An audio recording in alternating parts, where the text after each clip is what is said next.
বিসমিল্লাহির রহমানির রহিম। আসসালামু আলাইকুম ওয়া রাহমাতুল্লাহি ওয়া বারাকাতুহু। দুদিন প্রচণ্ড গরম, আর এই গরমে থেকে রেহাই পাওয়ার জন্য কতই না প্রচেষ্টা মানুষ করলো।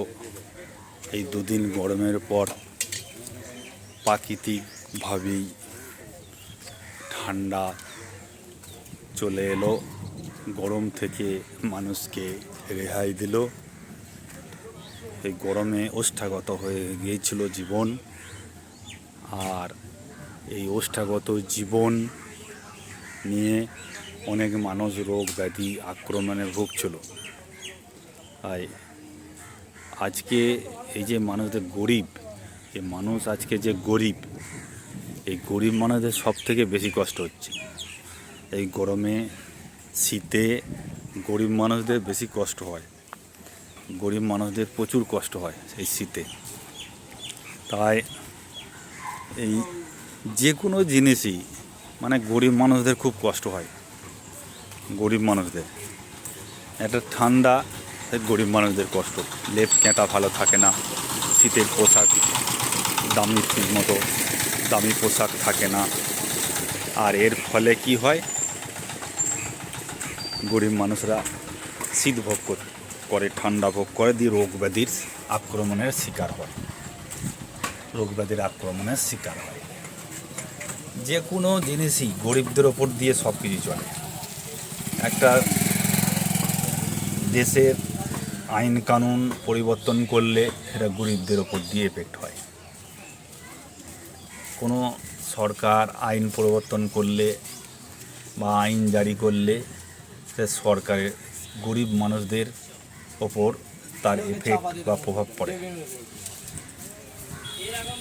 ব্রিটিশরা যখন শাসন করেছিল, ব্রিটিশদের যে শাসনের কুফলটা গরিবরাই ভোগ করত। গরিবদের ওপরই অত্যাচার হতো, গরিবদের ওপর জুলুম হতো। তাই গরিবদের ওপরই সব কিছু হয়। কারণ ধনী লোকেরা বড় বড় পোস্টে চাকরি করে, তারা টাকা দিয়ে সেই আপাতত যদি কোনো এফেক্ট ধনীর ওপর পড়েও তারা সেই সময় টাকা দিয়ে যা করে রেহাই পেয়ে যায়। তারপরে কি করে, ওই টাকাটা তোলার জন্য তারা যে বিজনেস বলুন, চাকরি বলুন, যে কোনো ইনকামের রাস্তায় থাকুক না কেন, যেহেতু তাদের ইনকামের রাস্তাটা বড়, ইনকামের রাস্তাটা বেশি প্রফিট, তাই তারা কি করে, তারা আরও ওই টাকাটা তোলার জন্য তারা জিনিসের হয় যে জিনিসটা বিক্রি করছে তারা কৃত্রিমভাবে দাম বাড়িয়ে দেয়, দিয়ে সেই টাকাটা তুলে নেয়। ধরুন এই কোনো সরকার কোনো আইন করার ফলে গরিবদের যে ব্যয়, সেই ব্যয়টা ধরুন 50,000 টাকা ব্যয়, সেখানে 1.5 লাখ টাকা ব্যয় হয়ে গেল। তো সেই 1.5 লাখ টাকা ব্যয়টা তোলার জন্য 50,000 করে যেত, 1.5 লাখ টাকা চলে গেছে সেই জায়গায়। তাহলে এক্সট্রা যে 1 লাখ টাকা বেশি যাচ্ছে, সেটা তোলার জন্য তারা 3 লাখ টাকা উপরে ইনকাম করবে, সুদে আসলে তুলে নেবে। তারা 3 লাখ টাকা তুলে নেবে। 1.5 লাখ টাকা দিতে হবে সরকারকে, আর 1.5 লাখ টাকা তাদের থাকবে। আর এর ফলটা প্রত্যেক ধনীরাই যদি করে থাকে, তাহলে শেষকালে কী হবে, শেষকালে গরিবদের ওপর, গরিবরা কাজ পাবে না, গরিবরা 50 টাকায় দিনপাত করবে, মজুরি 300 টাকা, সেখানে 50 টাকায় কাড়াকাড়ি লেগে যাবে যে আমার 50 টাকাতেই করব। গরিবরা যদি ছোটোখাটো ব্যবসা করে 200-300 টাকা করে লাভ হচ্ছিলো, সেখানে 50 টাকা সারাদিনে লাভ হচ্ছে, তো সেই 50 টাকায় সংসারটা চালাতে হবে। এর ফলে গরিবদের ওপর, গরিবদের জীবনে, গরিবদের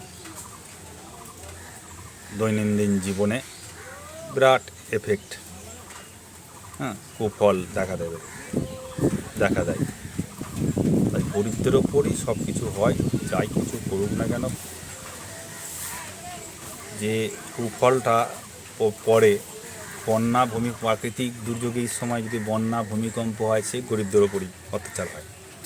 গরিবের ঘর ভেঙে যায়, যেহেতু কমাসমা ঘর গরিবের, তো গরিবদের ওপরই অত্যাচারটা হয়। ঝড় হয়েছে, সেই ঝড়ে গরিবদের ঘর উড়ে গেছে, লণ্ডভণ্ড হয়ে গেছে গরিবদের ওপরে। তো এইভাবে চলে গরিবদের ওপর অত্যাচার। তো আর ঈশ্বরই বলুন আর দেশের সরকার বা শক্তিশালী লোক যাই কিছু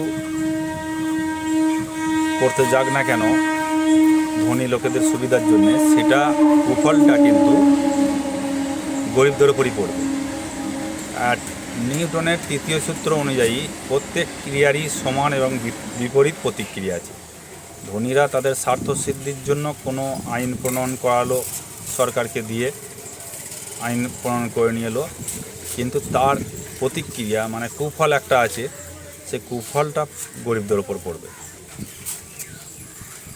এই ফলে গরিব সবসময় মার খায়।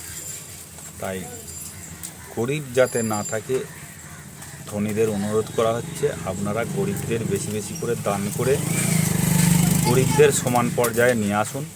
সকলেই যাতে ভালোভাবে খেতে পড়তে পায় এবং সকলেই যাতে একই সম্মান পায়, প্রতিটি মানুষ ধনী গরিব নির্বিশেষে, সেই চেষ্টাটাই করাই হবে আসল ধর্ম। এছাড়া ধর্ম বলে আসল কোনো ধর্ম নেই। খোদা হাফেজ, দেখা হবে পরবর্তী ভিডিওতে।